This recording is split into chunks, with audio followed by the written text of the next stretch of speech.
When executing a 1031 exchange, one of the rules you must comply with is the same taxpayer rule, which states whoever the seller of the relinquished property is must be the buyer of the replacement property.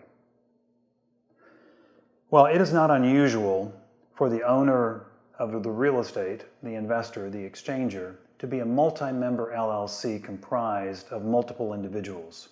Let's just say 3. They may all not want to exchange together. They may not be getting along, or they just may want to go their own separate ways. The challenge is the seller of the relinquished property was that multi-member LLC, so to comply with the same taxpayer rule, that multiple member LLC must also be the buyer of the replacement property. So one strategy to consider, based on what the fact pattern is, if it's conducive to this type of strategy, is what is known as either the dissolution solution or drop and swap.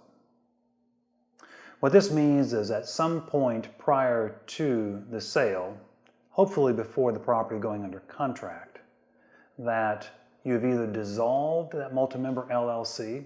We have to assume there's no other assets in that LLC for that to be the case.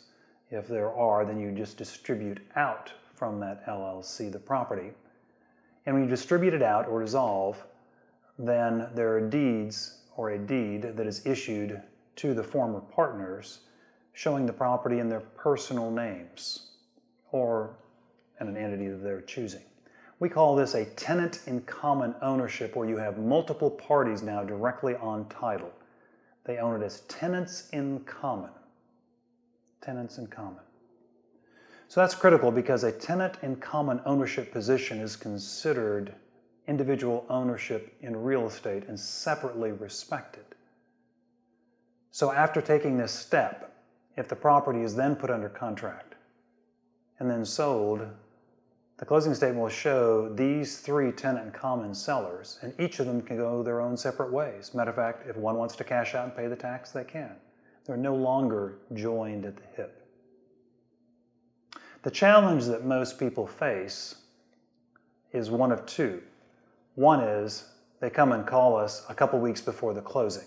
So the property is already under contract. So we don't have the ability to do advanced planning.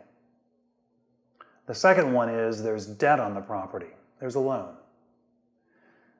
The lender, per their security deed or deed to secure debt, has language specifically stating that if you transfer the property without their permission, that can trigger the due on sale clause, meaning that they can come and take the property from you. Obviously, this is challenging, so the easiest way to do this transaction is if the property has no debt on it. But if it does have debt on it, and you have a good relationship with the lender, you could check with them to see whether or not they would allow for the loan to be restructured to where the partnership is no longer on the loan, just the individuals. Or the client or taxpayer can decide to take some risk, some additional risk, and actually make the drop and swap take place just at or before the closing. There is definitely tax risk associated with this type of strategy, but some people are naturally aggressive with their tax planning. Please make sure and check with your CPA before you enter into this transaction. I hope you find this information helpful. At Atlanta Deferred Exchange, we help you maximize the benefit of your exchange transactions.